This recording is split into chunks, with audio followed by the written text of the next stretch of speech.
गीता 18 के श्लोक नंबर 62 में भगवान स्वयं कह रहे हैं कि अर्जुन उस परमेश्वर की शरण में जा जिसकी कृपा से परम शांति व शाश्वत स्थान अर्थात सतलोक को प्राप्त होगा। वो परमेश्वर कौन है, कहाँ है, कैसा है, जानने के लिए कृपया अवश्य सुनिए जगत गुरु तत्वदर्शी संत रामपाल जी महाराज के अमृत वचन।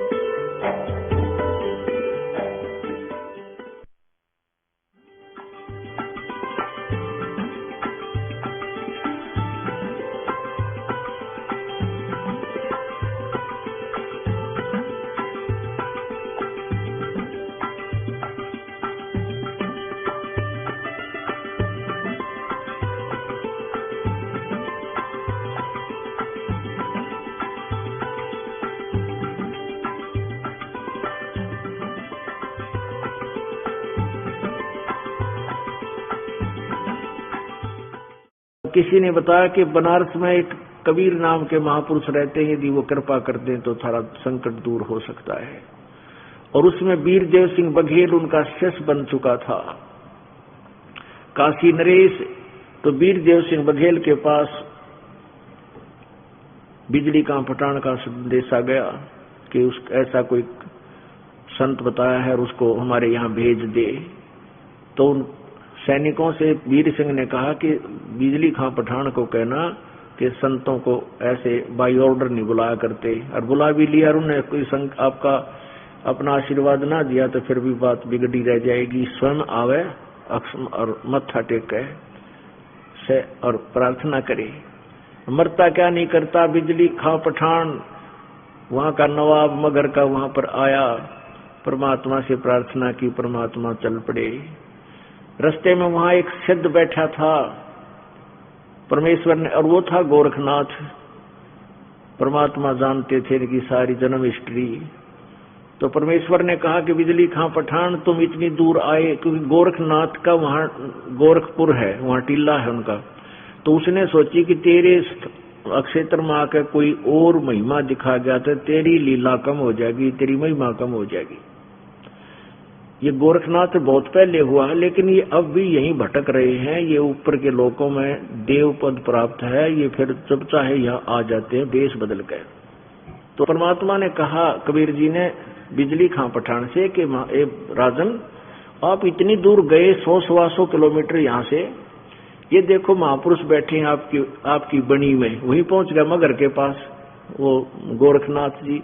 वहां एक छोटी सी तलैया थी, सूखी पड़ी थी, उस जोड़ी के किनारे बैठ के चमटा गाड़ी में बैठा। तो इनसे प्रार्थना करो। परमात्मा ने उसकी फड़क निकालनी थी गोरखनाथ शब्द की, उसके चरणों में कहते इनसे प्रार्थना करो, ये तो सब कुछ कर सकते हैं। अब बिजली खां पठान और साथ में सैनिक और फिर नगर निवासी भी आगे पता लग गया कि एक महात्मा आ रहा है।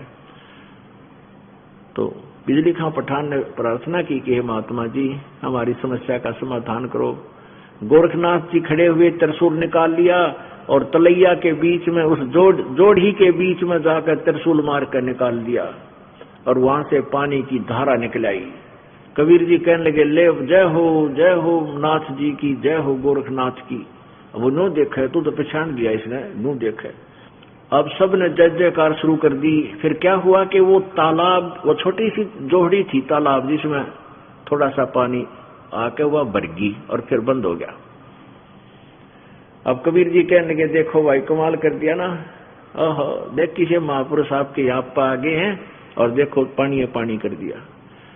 अब गांव वाले बोले, अब नगर निवासी कहने लगे कि हे प्रभु, और बिजली खां पठान भी बोला जी इस पानी में तो, इस जल में तो एक टाइम के डांगर भी ना छक्के मारे, एक समय के पशु भी नहीं तृप्त हो सकते, और पानी वर्षा करवाओ। नाथ जी कहने लगे तुम्हारे कर्म ऐसे हैं, तुम्हारे भाग में, तुम्हारे भाग्य में 3 वर्ष तक वर्षा नहीं है, कहां से दे दे, करवा दूं वर्षा। अब सबके फिर ओठ सूख गया तो बात बिगड़ गई भाई। तो कबीर वो कहता है गोरखनाथ जी कहते हैं कि तू करवा देना, तेरे में ज्यादा शक्ति है तो वर्षा, जब इनके भाग्य में है ही नहीं कैसे हो जाएगी। परमात्मा वाद विवाद नहीं किया करते हैं के माथा मारे विश्केला। कहने लगे अच्छा बिजली खां पठान आप जाओ अपने घर में। बिजली खां पठान से और जो नागरिक थे, सैनिक अंगरक्षक थे उसके साथ, बिजली खां पठान के साथ उनसे कहा कि आप जाओ।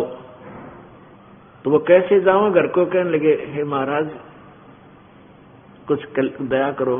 परमात्मा बोले भाई तुम घर जाओ, यहाँ से मेरी आज्ञा का पालन करो और मैं यहाँ बैठता हूँ, अर्ज करता हूँ भगवान से, जब सुन ली तो मेरी। जहाँ गोरखनाथ जी की वो जोड़ी भरी थी पानी की, उससे 1 एकड़ की दूरी पर यानी 200 फुट की दूरी पर परमात्मा बैठ गए और कहा तुम जाओ जल्दी चले जाओ, हो सकता है भगवान जल्दी सुन ले तो वर्षा बीच में भीग ना जाओ तुम। अब वो जा जरूर रहे थे कि बाबा जी अपने पीछा छुटवा है, मेरे ख्याल में बाज जाएगा यहाँ से, हमने भेज रहा है। अब उसने कह दिया भाई सिद्ध पुरुष है, कदे और के में वचन ना कह दे, वो बेचारे गुड्डे से टूट गए चल पड़े। बिजली खां पठान भी और सब नगर निवासी भी। अब भाई कुछ होना जाना को नहीं चाल, जब 3 वर्ष की बता दी 3 वर्ष तक बूंद नहीं पड़नी, और ये तो महापुरुष बैठा सिद्ध पुरुष, और ये तो कबीर तो एक सिंपल सा मैन है, ये अपना पीछा छुटा कर भागना चाहता है। चलो भाई फिर चल पड़े। वो आधे रास्ते गए थे, इतनी जबरदस्त वर्षा होगी, गरुड़ गरुड़ करके बादल आ गए, बिजली चमके और जल्ला जल ठोक दिया चारों तरफ। बोलो सतगुरुदेव। बंदी छोड़ कबीर साहेब की जय। अब सारे के सारे वापस आ जाए, सारे के सारे वहां से नगर निवासी उमड़ का आगे। एक महात्मा आया है, उन्होंने वर्षा करवा दी और हाथ जोड़ के गांव नगर में ले गए। हिंदू और मुसलमान मगर नगर में आधे आधे हैं। वहां मुसलमान एक बहुत बुजुर्ग हो गया था, 60-65 साल की उम्र का, और वो कहने लगा कि हे परमात्मा मेरे संतान को नहीं, और मैंने सारा दिखा दिया, सब ने बता दिया कि तेरे भाग में कोई पुत्र नहीं है, संतान है ही नहीं। परमात्मा ने कहा भाई देखो बेटा, देखो मालिक क्या करता है कि अपनी प्यारी आत्माओं को अपनी शरण में लेने के लिए कहता 100 साल छिद्र मैं करूं अपने जन के काज। आशीर्वाद दे दिया कि ठीक है बेटा भक्ति कर, यो नाम ले, भक्ति करेगा तो होगी, ना तो मैं कुछ नहीं कर सकूंगा, आप भक्ति करो। अब वो मुसलमान था, सारी बुराई करता था, वो सारा मीट मांस खाना छुटवाया और ये भक्ति कर तो तेरा बात बने। तो उसने वैसा ही कर दिया, 10वें महीने लड़का दे दिया। और आज उसकी संतान कम से कम 200-300 घर हो गए हैं, और उस मोहल्ले का नाम लिखा है कबीर करम मोहल्ला।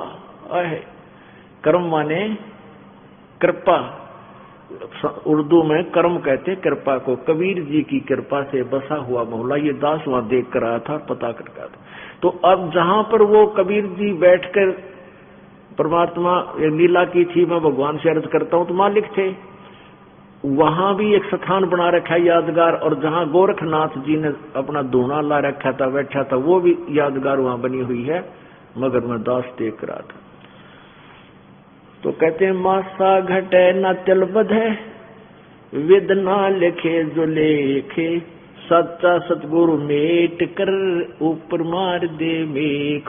भाग्य में लिखे हुए को कबीर परमेश्वर या उन्हीं का कोई प्रतिनिधि, उन्हीं की कृपा पात्र के बिना भाग्य की रेख कोई बदल नहीं सकता। आज आपके सामने एक भक्त अपनी आप बीती हमें लिख कर दिया है उसने, और सामने वो बच्चे यहाँ पर जो उपलब्ध हैं आपके रूबरू भी कराएंगे। उन्होंने क्या बताया है, सारी रिपोर्टें हमें दे रखी हैं कि ऐसे ऐसे हम 14 वर्ष हो गए थे शादी को, 14 वर्ष हो गए थे शादी को, और जहां भी दिखाते थे वहीं पर ये कह देते थे कि तुम्हारी उस बेटी की जो इसकी पत्नी है उसकी कहते हैं ट्यूब बंद होगी है। भक्त इन्होंने लिखा है, मैं भक्त सुखबीर पुत्र जगमाल सिंह, गांव भूरावास, जिला झज्जर का स्थायी निवासी हूं। अपने आत्माओं, एक परिवार को कितने सुख देता है भगवान, एक को, उसके पास जो है ना शब्द नहीं रहते, कितने लिख दूं। एक का भी अगर सुनने लग जाओ तो एक दिन का सत्संग था, उनके सारे ही सुखों को सुनते सुनते व्यतीत हो जावे। भक्त सुखबीर दास यहाँ आए हुए हैं, ये बैठे हैं बच्चे यहाँ दोनों, और इसकी पत्नी भी है। पहले मैं पढ़कर सुनाता हूँ, फिर आप भी कुछ वर्बली बताना। मैं सुखबीर दास पुत्र जगमाल सिंह, गांव भूरावास, जिला झज्जर का स्थायी निवासी हूँ। हाल में गांव मौजू खेड़ा, तहसील एन्नाबाद, जिला सिरसा में रह रहा हूँ। ये उनका मोबाइल नंबर। मेरी शादी सन 1993 में गांव धौड़, जिला झज्जर में बाला देवी पुत्री भैरव सिंह के साथ हुई। शादी के बाद हम रोहतक रहने लगे। मैं मान हॉस्पिटल में कार्यरत था। फिर बाद में झज्जर चुंगी पुरानी चारा मंडी के पास क्लिनिक किया। उसके बाद भगवती को अनुबंध के आधार पर सन 1999 में ANM के पद पर नौकरी मिली। फिर सिरसा जिला तहसील एलनाबाद में चले गए। अब थोड़ा शॉर्ट में बताते हैं। मैं हनुमान जी का पुजारी था। शीतला और ये सारा पढ़ना पड़ेगा। ये बताते हैं कि महाज्योति कार्यालय DLF कॉलोनी के रोहतक में दिखाया। हमारे कोई संतान नहीं थी। फिर कुछ दिन बाद संतान के लिए इधर उधर चक्कर काटने लगे। महाज्योति कार्यालय DLF कॉलोनी रोहतक में दिखाया। रोहतक में कई झाड़ फूक वालों को भी दिखाया, डॉक्टरों को भी दिखाया, पर कोई फायदा नहीं हुआ। बाद में एलनाबाद में एक भाई ने राम तीर्थ सीता कुंड में स्नान के लिए भेजा। वहां हम अमृतसर गुरुद्वारा और दुर्गा मंदिर में भी गए। हरिद्वार, अग्रोहा धाम पर गुड़गांव तथा शीतला माता के मंदिर व हर पूर्णिमा को सालासर व दो जाटी धाम भी जाते थे। मैं हनुमान जी की पूजा व बाबा हरिदास की पूजा भी करता था तथा आजीवन मंगलवार का व्रत करने का भी प्रण ले रखा था। इनसे भी जब कोई लाभ नहीं हुआ तो हमने सिरसा के तलवाड़ नर्सिंग होम में ट्यूब जांच कराई, जिसमें कहा कि अंडा नहीं बनता। फिर एपेक्स हॉस्पिटल में दिखाया। उन्होंने टेस्ट ट्यूब बेबी के लिए भेजा। हमने कहा खर्चा कितना आएगा। उन्होंने कहा कि एक बार में 1-1.5 लाख रुपए का खर्चा आएगा। एक बार में भी कामयाब हो सकता है या 2 बार भी करना पड़ सकता है। हमने सोचा इतने पैसे नहीं हैं। इसके बाद सिरसा में आजाद सर्जिकल हॉस्पिटल में व रोहतक में राठी नर्सिंग होम में दिखाया और कई डॉक्टरों को दिखा। सभी ने टेस्ट ट्यूब बेबी की राय दी। हमने सोचा इतने पैसे नहीं हैं। हम किसी संत की तलाश में रहने लगे। वहीं मौजू खेड़ा में एक बिट्टू सेठ की दुकान थी। वो 8 साल से राधा स्वामी व्यास का सेवक था। उससे बात की। वहां हम नामदान के लिए तैयार हो गए, लेकिन पत्नी ने कहा कि वहां के लिए मना कर दिया। वह बोली सच्चा सौदा सिरसा से नाम ले लो, बार बार आते जाते रहते हैं। राधा स्वामी का डेरा बहुत दूर है। लेकिन सच्चा सौदा से नाम लेने की मेरी इच्छा नहीं हुई। हम आपस में 3-4 दिन से बात कर ही रहे थे कि 4 दिन बाद संत रामपाल जी महाराज ने दैनिक भास्कर अखबार में सच्चा सौदा के बारे में लिखा। मैंने भगतमती से कहा, शास्त्र अनुसार साधना न करना मनमाना आचरण है। ठीक ही तो लिखा है। फिर मैंने सतलोक आश्रम के भगत सोमवीर दास से संपर्क किया तथा दोनों पुस्तकें मंगवाई। दोनों को ध्यान से पढ़ा और सोचा कि हम इतनी जगह पर भटक लिए, कोई फायदा नहीं हुआ। अगर हमें यहाँ से लाभ हुआ तो हम सभी देवी देवताओं को छोड़ देंगे, हमारे लिए तो वही भगवान है। तो फिर मैंने 25/7/2005 में क्रोथा आश्रम में जाकर नाम ले लिया। 25 जुलाई 2005 को नाम लिया। नाम लेने के से 2 साल पहले मैं पायरिया रोग से ग्रस्त था, यानी नाम लेने से पहले दांतों में पायरिया रोग था। सारे जाड़ दांत हिलने लग गए थे। जब नाम लेने गया तो गोली खाना भूल गया। सोचा दर्द बहुत है, नाम नहीं जपा गया तो पाप का भागी बनूंगा। लेकिन सोचा देखा जाएगा, नाम तो ले लूं। जब नाम लिया तो पता नहीं चला कि जाड़ का दर्द कहाँ गया।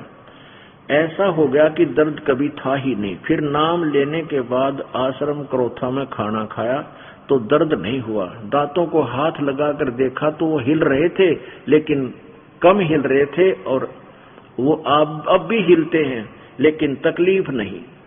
इसके बाद दर्शनों के लिए गया तो चरण सेवा मिली तो सतगुरु देव के चरण ऐसे लगे जैसे फोम की रुई से भी नरम हो। तो मैं तो ऐसा हो गया कि न कोई चिंता और न कोई तकलीफ। मैं बहुत खुश हो गया। अपने आप ही मन में आता रहा कि इनसे ऊपर कोई और शक्ति नहीं। नाम लेने के बाद घर जाकर सारे फोटो जल प्रवाह करने लगा। तब पत्नी नाराज हो गई और कहने लगी, मैं मंगलवार की हनुमान जी की जोत कहाँ लगाऊंगी। रामपाल जी महाराज चाहे राजी रहो चाहे नाराज। फिर मेरी पत्नी के मन में संकल्प लिया कि मैंने 2 काम सोच रखे हैं, उन दोनों कामों में से एक भी हो गया तो मैं आपके गुरुजी का नाम को मान जाऊंगी, तो नाम ले लूंगी। फिर 5वें दिन उनमें से एक काम पूर्ण हो गया। फिर नाम लेते लेते 2 महीने लग गए। फिर 11 महीने में हमारी पड़ोस की आंटी आई। 11वें महीने में, यानी 5वें में इसने नाम लिया, 11वें में उनके सामने हमारे कूलर में आग लग गई। आंटी कहने लगी, मैं तो अच्छी तुम्हारे घर आई, तुम्हारे कूलर में आग लग गई। फिर मैंने कहा, आंटी अब तो सर्दी आ गई है, गर्मी में ठीक करवा लेंगे। फिर 4 महीने मैं दुकान पर गया, कहा भाई मुझे खेतान की मोटर ला दे। दुकानदार ने कहा 7वें दिन ले आना। उसके बाद 4थे दिन रात में सोया हुआ था तो गुरुजी आए और पलास, चाबी और पेचकस हाथ में लेकर कूलर की मोटर लगाने लगे। मैंने सोचा ये सौपन है या हकीकत। मैं उठा और देखा तो गुरुजी कूलर की मोटर लगाकर एकदम अंतर्जान हो गए। फिर मैंने फोटो के आगे दंडवत प्रणाम किया और रोने लग गया कि गुरुजी ऐसे ऐसे काम भी करते हैं। हे परमात्मा, हम अब तक कहाँ सो रहे थे। फिर मैं जाकर सो गया। सुबह अपनी पत्नी को कहने लगा कि एक सच्ची कहानी सुनाऊंगा, पहले चाय पी ले। पत्नी ने कहा पहले कहानी सुनाओ। इतने में वो आंटी भी आ गई, दवाई लेने घर आ गई। वह तो जिसके सामने 4 महीना पहले कूलर में आग लगी थी, मोटर जल गई थी, वह आंटी भी दवाई लेने घर आ गई। कहने लगी भाई क्या बात है। मैंने कहा आंटी आपके सामने हमारे कूलर में आग लगी थी, अब हमारे कूलर को हमारे गुरुजी ठीक कर गए। आंटी ने कहा भाई देखा खिड़की खोलकर। फिर मैंने खिड़की खोल ली तो सारा कूलर जाड़ा धूल मिट्टी से भरा हुआ था, यानी प्रयोग नहीं किया था सर्दियों के दिनों में। वो बात जब साफ सफाई करके चलाया तो जिस तरह नया लेकर लाए थे उसी तरह तेज और ठंडी हवा के साथ चला। बोलो सतगुरुदेव की जय। और ये भक्त कहता है आज भी चल रहा है, वो 5 साल हो गए उन बात आने, 5-6 वर्षों, आज भी चल रहा है। फिर परमात्मा ने टाटा आईजी इंश्योरेंस की किस्त में छूट की। 3-4 बार हमने घर में रुपए अपने आप बढ़ गए, 3-4 बार घर में रुपये भी अपने आप, पैसे भी बढ़ गए। ओहो, ये आगे कुछ ऐसी बात लिखी है जो ये ना बताने की। अच्छा, फिर मेरी पत्नी ने 29/9/2005 को नाम उपदेश लिया। 2000 9वें महीने में यानी 10वां लाल 29/9/2005 को उपदेश लिया। उसके बाद कबीर परमेश्वरी की कृपा से संत रामपाल जी के आशीर्वाद से मेरी पत्नी ने 2 लड़कियों तथा 1 लड़के को जन्म दिया। अब शेष कथा मेरी पत्नी बतावेगी। अब यह बेटी बाला जो है ये बता रही है, मैं भगतमती बाला पत्नी सुखबीर सिंह मैं अपनी आत्म कथा लिखकर बताना चाहती हूँ।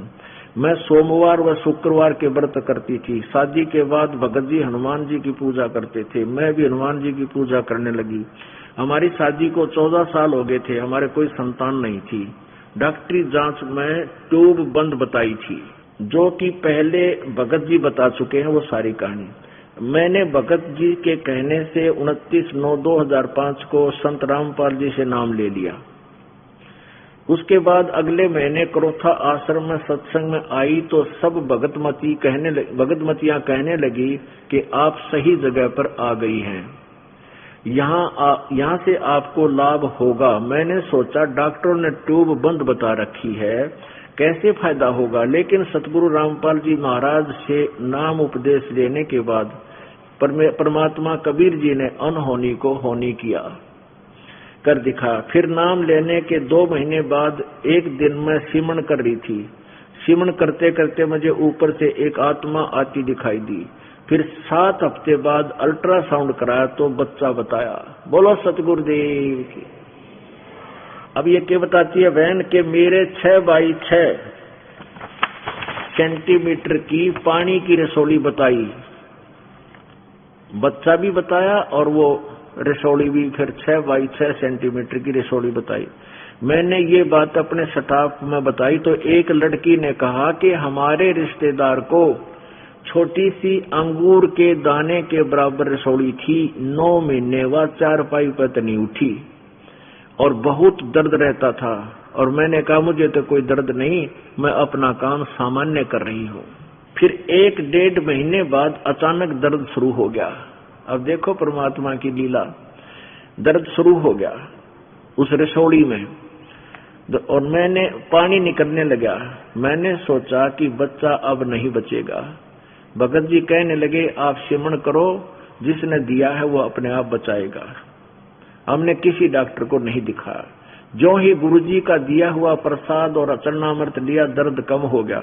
2 दिन बाद जब चलने लायक हुई तो दोबारा अल्ट्रासाउंड कराया तो उसमें रसोड़ी नहीं थी, बच्चा ठीक था। ओए होए, बोलो सतगुरुदेव की। बच्चा स्वस्थ था, रसोड़ी मालिक ने ठीक कर दी, कबीर भगवान ने। ये तो वही बात हुई जैसे गुरुजी कहते हैं कि ऊंट के ऊपर बोरा लादते हैं ना, ऊंट के ऊपर बोरा लादते हैं तो भी वो अरडाता है, उतारते हैं तो भी अरडाता है। कहने का भाव ये है कि जब परमात्मा दर्द शुरू हुआ तो उन्होंने सोची भगवान ने गियो के कर दिया और वो करें थे रसोड़ी ठीक। भाव ये है बेटी का कहने।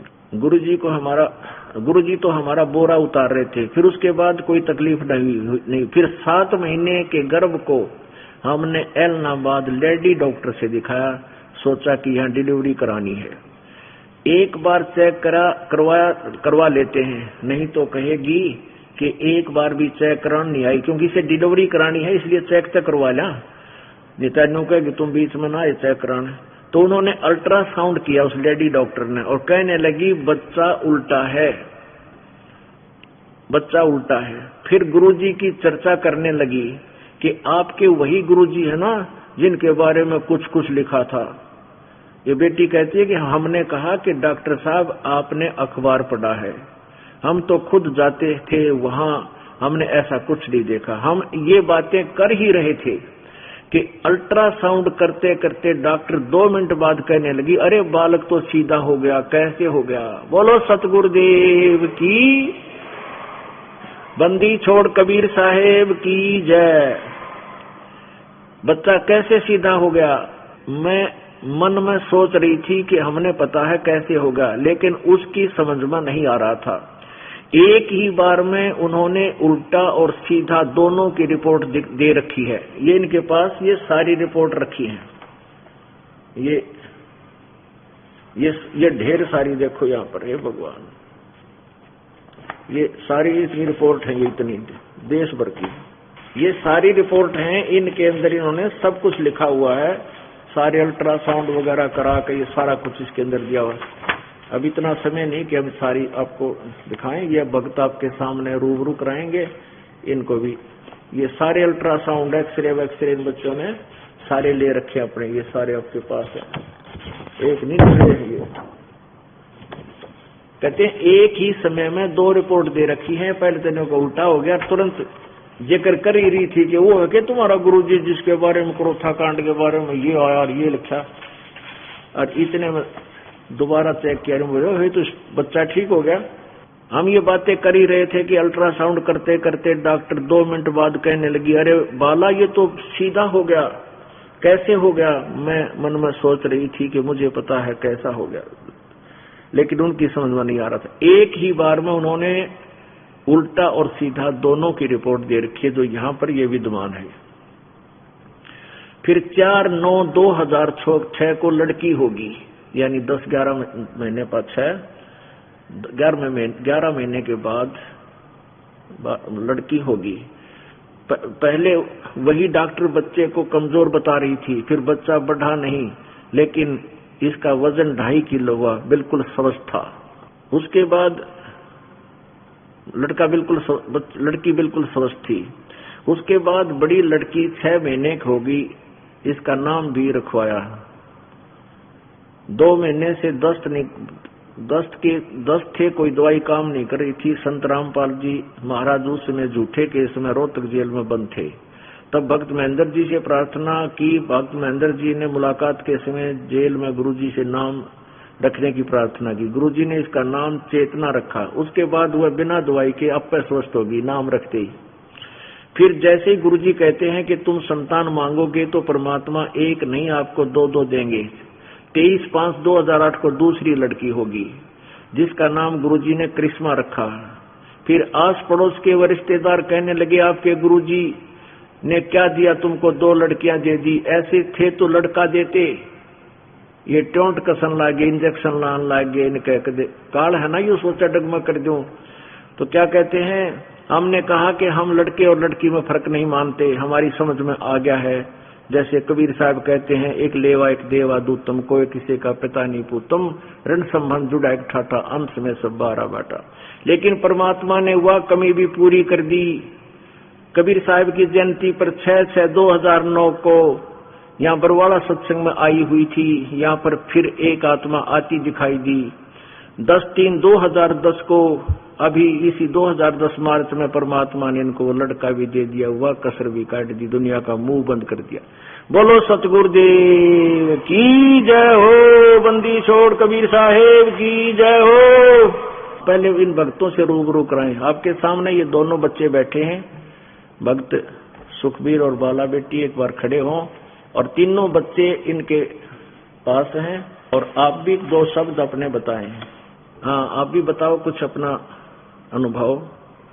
क्या जो दास ने ये बताया है ये सत्य है, जो मैंने पढ़कर सुनाया है भक्त सुखबीर दास जी? आप बोलकर बताओ। पाल जी महाराज को दंडवत प्रणाम। जो गुरु जी ने बताया ये कथा सारी सच है, और हमें काफी कुछ कम लिखा है, जो काफी समय कम होने की वजह से कथा लंबी हो जाती। और आगे सत्संग में भी हम ऐसी कथाएं हमारे पास बहुत हैं, जो गुरु जी ने अनहोनी को होनी कर दिखाया, वो हम अगले सत्संग में फिर पर उसके साथ आपको दिखाएंगे। और हम सभी से यही प्रार्थना करते हैं, इस समय परमात्मा के रूप में आए हुए हैं, और हम सबसे यही कहते हैं, आपके रिश्तेदार भाई संबंधी जो भी हैं उनको इनकी शरण लें और कल्याण करवाएं। हम तो इतना ही कहेंगे। बंदी छोड़ सतगुरु रामपाल जी महाराज की जय। सत्य है। ये दोनों बच्चे बैठे हैं, इनके तीनों बच्चे आपके समक्ष हैं। परमात्मा सतगुरु जो चाहे सो कर ही, 14 कोट दूत जम डर ही, ऊत भूत जब त्रासने वारा, और चित्रगुप्त के कागज फाड़े। ये चित्रगुप्त के कागज फाड़ दिए, बिना भाग में लिख दिए। बोलो सतगुरु। 3.5 साल में बड़े ऑपरेशन से हुए हैं, सिजरियन से। और सभी डॉक्टर भी ये कहते हैं कि 3.5 साल एक ऑपरेशन में कम से कम 3 साल का गैप होना चाहिए। पूरे 3.5 साल में 3 बड़े ऑपरेशन से बचे हुए हैं कंटिन्यू लगातार। सच साहेब। और बताओगे कुछ भाई? सच साहब गुरुजी जो आपने बता दिया वही सच है, और हम तो क्या बताएं गुरुजी, आपकी लीला अपरंपार है। ठीक है, बोलो सतगुरुदेव। परम पिता परमात्मा पूर्ण ब्रह्म सारी सृष्टि के रचनहार कुल मालिक कबीर देव कबीर साहब, ये वो परमात्मा है जो कलयुग के अंदर सन 1398 अर्थात विक्रमी संवत 1455 ज्येष्ठ सुदी पूर्णमासी को सतलोक से चलकर आए थे, सशरीर आए थे। आज वो शुभ दिन है, ज्येष्ठ सुदी पूर्णमासी, जिस दिन परमात्मा सतलोक से चलकर यहाँ आए और हम भूले हुए प्राणियों को हमारे निज घर का ज्ञान कराया।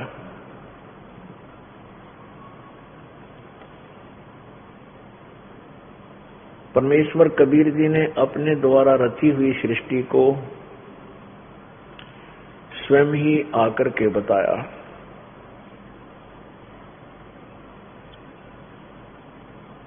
उस परमेश्वर ने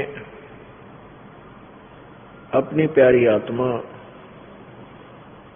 धर्मदास जी को अपने सतलोक का निज ज्ञान करवाया, उनको दर्शन दिए, उनकी आत्मा को सचखंड में लेकर गए।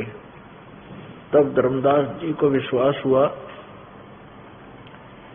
कि ये बनारस में आया हुआ धानक, बनारस में प्रगट ये जुलाहा, ये जन साधारण नहीं है, ये पूर्ण परमात्मा है। जैसा आज सुबह के सत्संग में आप जी ने सुना कि पूर्ण परमात्मा सतलोक से चलकर आए, कमल के फूल पर शिशु रूप धारण किया, वहां से नीरू नीमा एक जुलाहा दंपत्ति उनको अपने घर ले गए। फिर धीरे धीरे वो बड़े हुए, महर्षि रामानंद जी के साथ उनकी गोष्ठी हुई, वार्ता हुई। महर्षि रामानंद जी ने परमात्मा के ज्ञान का लोहा माना।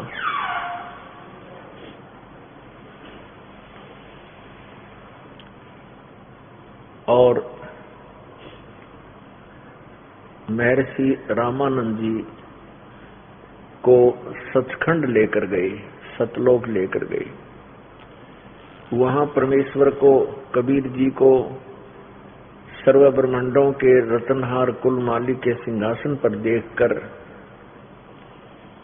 तब रामानंद जी ने अपनी समाधि खुली। उस परमात्मा की कृपा से उसका मेडिटेशन से ध्यान हटा तो क्या देखा, वही परमात्मा सामने विराजमान है 5 वर्ष की आयु में। तब रामानंद जी ने कहा था कि 2 ठौड़ है एक तू भया एक से 2। और गरीबदास जी बता रहे हैं उनकी ऐसे वार्ता हुई थी। गरीबदास हम कारणे तुम आए हो मगजो, तुम साहेब तुम संत हो, तुम सतगुरु तुम हंस। रामानंद जी बोले गरीबदास तुम रूप बिना और न दूजा अंश। बोलत रामानंद जी सुनो कबीर करतार, गरीबदास सब रूप में तू ही बोलनहार। पुण्यात्मो, आज हम बड़े सौभाग्यशाली हैं कि इस कलयुग के अंदर जो कि ये भक्ति समय है, भक्ति काल है, इसमें अपना मनुष्य शरीर है। जिन पुण्यात्माओं को अब मानव शरीर प्राप्त है वो बहुत ही पुण्यकर्मी प्राणी हैं। और जो परमात्मा की शरण में नहीं आ रहे हैं, उन नकली गुरुओं के पास उलझे हुए हैं, उनका दुर्भाग्य है उन पुण्यात्माओं का। और जो आप जी परमात्मा की शरण में आ चुके हो, धन्य आपके माता पिता ने जिनसे जन्म हुआ। जो भी प्राणी जितना देरी से इस शरण में आएगा, कबीर परमेश्वर की शरण में आएगा, उतना ही उसको बहुत पश्चाताप बनेगा और रोया करेगा उस व्यर्थ गए मानुष जीवन को। पुण्यात्मा, परमात्मा की प्राप्ति बहुत ही आसान है। परमात्मा के पाने के लिए हमें केवल एक मंत्र का जाप करना है और धर्म धार्मिक अनुष्ठान करते रहना है और अपना दैनिक कार्य भी करते रहना है। लेकिन ये विश्वास हो जाना कि ये भक्ति विधि सही है जो हम कर रहे हैं, ये अनिवार्य है कि हम जो साधना कर रहे हैं ये पार होने की है और वो प्रमाणित हो, सदग्रंथों से मेल खाती हो, तो फिर पार होने में कोई दिक्कत को नहीं। जहां आशा ता बासा होई, मन कर्म वचन सुमरियो सोई। अब जैसे हम पहले स्वर्ग की आशा रखते थे, जैसे भी पुण्य आदि हमने किए उनके आधार से हम स्वर्ग चले गए, स्वर्ग में अपने पुण्यों को बर्बाद करके खर्च खा कर वापस आ गए, नरक में गए, नरक भोग करके फिर हम इस पृथ्वी लोक पर अन्य प्राणियों की योनियों में। अब हमें ये ज्ञान हो गया कि एक स्थान और है, सचखंड सतलोक, जहां हम रहा करते थे। वहां कोई दुख नहीं, कोई बीमारी नहीं, किसी प्रकार का कोई टेंशन नहीं, कोई फिक्र सोच नहीं, वहां बुढ़ापा नहीं। सबसे बड़ा दुश्मन इस जीव का वृद्धावस्था है और फिर मृत्यु। वहां ये दोनों नहीं है। तो ऐसा कौन अनजान होगा, ऐसा कौन नालायक होगा, यह विश्वास हो जा कि वहां वास्तव में ऐसा स्थान है और उसके वहां जाने की विधि ये है, तो कौन पीछे रहेगा? कोई भी ना रहे। और फिर यहां रहने वाली साधना कोई नहीं करे। तो काल भगवान ने अपना यही एक जाल फैला रखा है कि झूठे नकली गुरु संत भेज के और पूरे मानव समाज को मिसगाइड करवा दिया, भ्रमित करवा दिया। कोई तो भगवान को कोई बताता है, कोई कैसा बताता है, और कोई कुछ विधि बताता है, कोई कुछ विधि बताता है, और सभी अपनी साधना को मोक्षदायक ही मानते हैं, बताते हैं, जानते हैं। पुण्यात्माओं, ये निर्णय कैसे हो कि जो साधना वो संत बता रहे हैं वो सही है? इसका निर्णय हमारे सदग्रंथों से और साथ के साथ उन आंखों देखा उस परमात्मा के साक्षात्कार किए हुए संतों की अमृत वाणी से, वो भी सदग्रंथ ही होते हैं। उनमें जो वर्णन है, जो उन साधनाएं की है उन महापुरुषों ने, तो उससे मेल खानी चाहिए अपनी साधना। इस दास ने सन 2000 में गीता जी को तत्व ज्ञान के तराजू में तोल के इसका दोबारा अनुवाद किया हुआ है गहरी नजर गीता में। उससे पहले हमें भी कुछ समझ में नहीं आता था और फिर उसी से वेदों को देखा। उससे पहले हम वेदों के बारे में सुना करते थे। इस दास ने ये भी नहीं देखा था वो किस साइज के होते हैं। परमात्मा की कृपा हुई, हे परमात्मा, हे परमेश्वर कबीरदेव, यदि आपकी महिमा वेदों के अंदर वर्णित हो, आपकी प्यारी आत्मा आपको पहचान जाएंगी, अन्यथा प्रभु कोई नहीं मानेगा। आज तक जो उलझेड़ा पड़ा हुआ है ये जो का तो रह जाएगा। ऐसी कृपा बख्शी इस दास के ऊपर परमात्मा ने। अथर्ववेद उठा कर लाए, मंगवाया दिल्ली से अपने भगत से, और वो लेकर आया ही था, दास के सामने रख दिया। प्रथम बार इस दास ने वो खोला, जहां से भी वो बीच से ऑटोमेटिक खुल गया। तो मेरा उद्देश्य ये था इसमें देखो कहीं कबीर देव लिखा हो।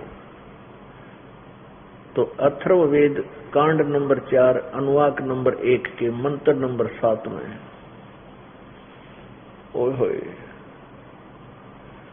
वो पूरा सृष्टि रचना लिखा हुआ। वो तेरा गजब।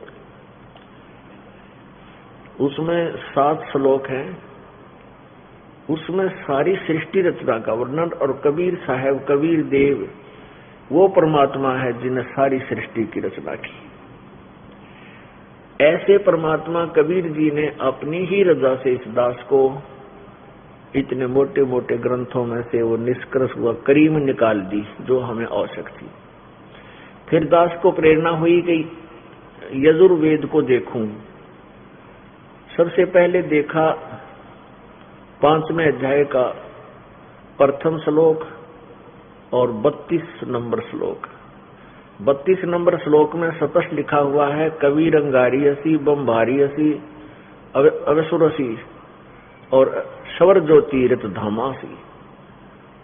कबीर अंगारी माने पापों का शत्रु, पाप नाश करने वाला। बम्भारी माने बंधनों का शत्रु, बंदी छोड़ है, और वो सतलोक में रहता है। वो तेरा गजब हो, ये भगवान वो सतलोक वाला है। और इन अनुवाद किया हुआ, इन पहले वाले जो संस्कृत के ज्ञाता थे उनका ही अनुवाद किए हुए में इतना कुछ निष्कर्ष निकल गया। हालांकि उन्होंने अर्थों के अनर्थ बहुत कर रखे हैं, उनको घुमा बहुत रखा है, फिर भी कहते हैं चोर चुरावे तुमबड़ी गाड्डे पानी में, वो गाड्डे व ऊपर आवे न सच्चाई छनी ना। एक चोर ने तुम्बा, ये तुम्बा होता है, एक फल होता है तुम्बे, इसका तुम्बा होता है कद्दू, जैसे बड़े बड़े कद्दू हो जाए, पेठा आपने देखा होगा, सीताफल, उतना इससे भी बड़े बड़े वो तुम्बे लगते हैं, बेलों के तुम्बे। तो सूखने के बाद उसके अंदर से वो मटेरियल निकाल दिया जाता है, वो सूख जाते हैं तो वो थोथा होलो हो जाता है। तो उसमें ये संत जन पहले जो जंगलों में रहते थे या ऐसे रहते थे, तो उसमें पानी डाल लिया करते, उसको काट के ऊपर पकड़न का उसी में से बना लेते थे, उसमें जल डालकर ले जाया करते थे।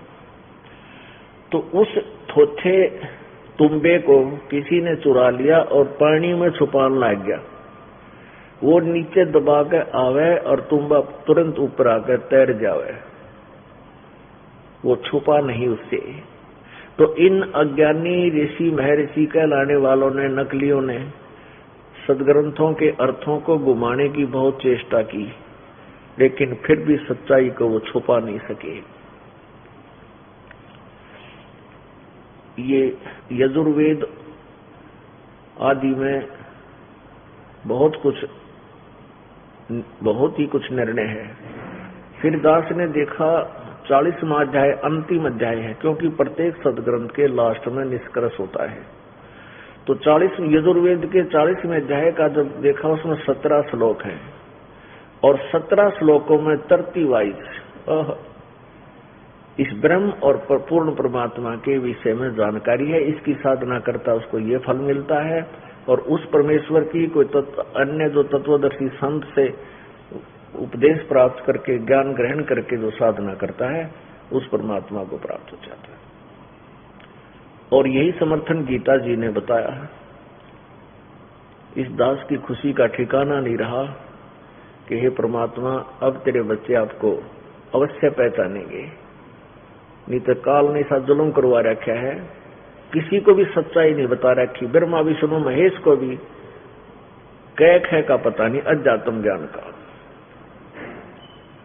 पुण्यात्माओं, ये शब्द दास बोलता है तो प्रथम बार जो पुण्यात्मा, विशेषकर पवित्र हिंदू धर्म से संबंधित जो समुदाय है, उसको बहुत बुरा लगता है कि ये शब्द बोल कैसे दिए कि ब्रह्मा विष्णु महेश को अध्यात्म ज्ञान नहीं था। पुण्यात्मा, दास का कोई उद्देश्य नहीं किसी की आलोचना करने का या क्रिटिसाइज करने का, लेकिन सत्य को सत्य कह देना मेरा कर्तव्य बनता है। और सत्य कहाँ है वो सदग्रंथों में विद्यमान है, उसको पढ़कर सुनाता हूँ और याद होगी तो वैसे वर्बली भी बोल देता हूँ, आपके रूबरू कराता हूँ, देखो ये लिखा है। तो फिर आपको विश्वास हो जाता है कि सचमुच बात तो गड़बड़ में है, तो तब आपका अट्रैक्शन बनता है, आपकी रुचि बनती है कि आगे ये रामपाल के बताएगा। दास केवल वही बताएगा जो अपने सदग्रंथों में लिखा है, अपनी तरफ से एक शब्द भी नहीं बोलेगा, क्योंकि अपनी शब्द से बोलूंगा तो मैं जीव हूं, जीव का वचन कच्चा होगा, और वेद और सदग्रंथ जो लिखे हैं ये पीव परमात्मा के द्वारा दिया हुआ ज्ञान है, ये दृढ़ और पक्का होगा, फाइनल होगा। तो उसी को पढ़कर सुनाता है दास, उसको समझाने के लिए बहुत से उदाहरण और प्रमाण आपको कुछ वर्बली भी दिए जाते हैं। अब आपको ये दिखाते हैं कि ब्रह्मा विष्णु महेश को कै ख का भी ज्ञान नहीं था अध्यात्म मार्ग का, और न ही इन ऋषि महर्षियों को ज्ञान था। सतयुग के ब्राह्मणों को भी वेदों का ज्ञान नहीं था, केवल लोक वेद बनाकर अपना दुनिया को भ्रमित कर गए, अपना जीवन भी बर्बाद कर गए। देखिएगा श्रीमद् देवी भागवत। पुण्यात्माओं, ये दास एक टीचर है, आप विद्यार्थी हैं, स्टूडेंट हैं, और प्रत्येक दास ये आपका क्लास लेता है, और मेरा उद्देश्य ये है कि आपको इस रंग में रंग दूं कि आपको ब्रह्मा भी नहीं हिला सके ज्ञान के अंदर। और जब तक आप को ये दृढ़ नहीं होगा कि जो साधना जो ज्ञान हमें ग्रहण है ये विश्व में अद्वितीय है, तो तब तक आप भक्ति नहीं कर सकते। ये काल के दूत आपका ऐसे ही कोल्लू बनाए रखेंगे, कोई इधर घसीट ले जाएगा, कोई इधर घुमा रहा है, फिर आप नहीं हिल सकते। चाहे पृथ्वी दिशा बदल सकती है, लेकिन इस दास का पढ़ाया हुआ आध्यात्मिक भक्त टस से मस नहीं हो सकता। और टीचर उसी को कहते हैं जो ऐसा ज्ञान, आध्यात्मिक टीचर है दास, आध्यात्मिक। और आपको रह कर वो ज्ञान सुनाऊं, क्योंकि हमने रामलीला, रामायण और महाभारत सारा जीवन सुनता न होगी, जो भी कहाँ जिक्र करे टीवी में देख ले कि तो 10 राम नाम जब खड़दू उतारे थे, और वो भी हम खूब रुचि से सुना करते, देखा करते, रह कर। कृष्ण जी की कितना भी कोई लीला होती थी, कोई भजनी आ जाता वो सुनते थे, और भी कितना को पुस्तक मिल जाती बार बार सुना पढ़ा करते थे। हमारे को यहीं तक बुद्धि बांध रखी थी हमारी इस अज्ञान ने, और अब हमें पता चला तो हम इस ज्ञान को भी हम इतनी ही रुचि से और हजारों बार पढ़ेंगे, सुनेंगे, इससे ज्ञान यज्ञ का फल होगा और हमारा ज्ञान दृढ़ होगा, परमात्मा कबीर जी पर विश्वास होगा। ब्रह्मा विष्णु महेश को अध्यात्म ज्ञान नहीं था, कल भी आपको बताया था, परसों भी बताया था, और ये एक ऐसा चैप्टर है, इसको रह कर दिखाना और बताना पड़ेगा, क्योंकि प्रत्येक सत्संग में इस कलयुग में मुश्किल से समय मिलता है। इतनी मार धाड़ हो रही है माया कुमार की, किसी को भी फुर्सत नहीं। देख दिल्ली में देख ले कि तो जीटी रोड पर देख ले, घूं रहती है गाड़ियां की, घूं 1 मिनट में भी सैकड़ों जा रही है इधर, सैकड़ों आ रही इधर, और मनमान रास्ते में कितना एक्सीडेंट होकर उड़े टिकट कट गया, वह घूरे जाकर। ये तो सौभाग्य आपका, मुश्किल से काल परमात्मा आपकी जमानत लेता है इस काल के कोलू माते। ना जाने कितने प्रकार से आपको किसी प्रकार की वहां से प्रेरणा देता है, किसी को पहले तो कोई सर्विस करता है वहां छुट्टी मिलनी मुश्किल हो जाती है, और आजकल ऐसा घोर कलयुग आ गया, ऐसे बुद्धिहीन और कर्महीन कर्मचारी अधिकारी हो गए, यदि उनको ये कह दे कि मैंने सत्संग में जाना है तो कति छुट्टी नहीं दे। एक भक्त ने बोला जी मैंने कति 2-3 बार ने कोशिश कर ली, ने बोला सत्संग के लिए छुट्टी नहीं मिलेगी। फिर मैंने झूठ बोलनी पड़ी, मेरी माँ मर गई, ने बोला था वैसे के 1 हफ्ता रहेगी। अरे तेरा गजब हो, परमात्मा के नाम पर छुट्टी नहीं और भी कोई, तो ये इस तरह की बातें जो हैं ये आपको ऊपर मेर है, और फिर वहां से छुट्टी मिल जाए फिर घर में कोई न कोई अड़ंगा अडानिया पा जाएगा। वह बेटी उसकी पत्नी नाम ना ले रही होगी, वह जीजे काटेगी, अगले है 3रे दिन दौड़ा उठाकर चल पड़ा, सत्संग में तेने बालक ना दिखते, बर्बाद करेगा। तो बिना ज्ञान के हमारी बुद्धि की सीमा इतनी है कि हम अच्छे काम को तो बर्बाद होना बुरा काम समझते हैं कि वहां तो पैसा व्यर्थ होता है, और औरतें हम कितने खर्च कर दें।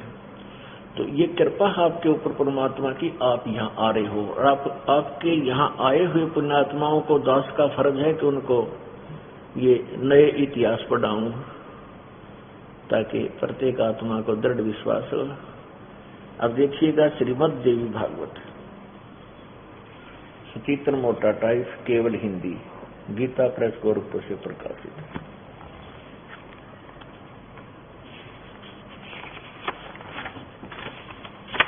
संक्षिप्त श्रीमद् देवी भागवत सचित्र मोटा टाइप, संपादक हनुमान प्रसाद पोदार, चंदनलाल गोस्वामी।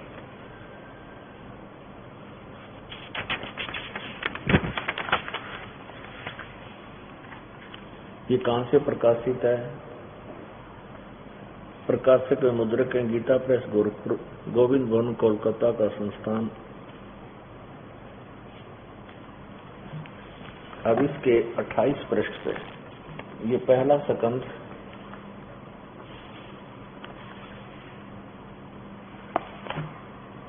पृष्ठ पे नारद जी और व्यास जी की गोष्ठी। नारद जी ने कहा, महाभाग व्यास जी, तुम इस विषय में जो पूछ रहे हो ठीक ही प्रसन्न मेरे पिताजी ने भगवान श्री हरि से किया था। देवा अधिदेव भगवान जगत के स्वामी हैं, लक्ष्मी जी उनकी सेवा में उपस्थित रहती है, दिव्य कौस्तुभमणि उनकी शोभा बढ़ाती है, वे शंख चक्र गदा पद्म लिए रहते हैं, पीताम्बर धारण करते हैं और 4 भुजाएं हैं, वक्ष सतल पर श्री वत्स का चिन्ह चमकता रहता है, वे चराचर जगत के आश्रय दाता हैं, जगत गुरु हैं, देवताओं के भी देवता हैं। विष्णु जी को प्रकाटा जोड़ रहा है नारद। और हे ऐसे जगत प्रभु भगवान श्री हरि महान तप कर रहे थे। ये तप करना भी शास्त्र विरुद्ध है। उनकी समाधि लगी थी, यह देखकर मेरे पिता ब्रह्मा जी को बड़ा आश्चर्य हुआ। अतः उन्होंने उनसे जानने की इच्छा प्रकट की। ब्रह्मा जी ने पूछा, प्रभु, अब ब्रह्मा जी विष्णु को के उपमा दे रहा है, आप देवताओं के अध्यक्ष, जगत के स्वामी, भूत भविष्य एवं वर्तमान के सभी जीवों के एकमात्र शासक हैं। भगवान, फिर आप क्यों तपस्या कर रहे हैं? तपस्या कर रहा था विष्णु जी। और किस देवता की आराधना में ध्यान मग्न है, अर्थात किस भगवान की तुम पूजा करते हो? मुझे असीम आश्चर्य तो ये हो रहा है कि आप देवेश्वर एवं सारे संसार के शासक होते हुए समाधि लगाए बैठे हैं।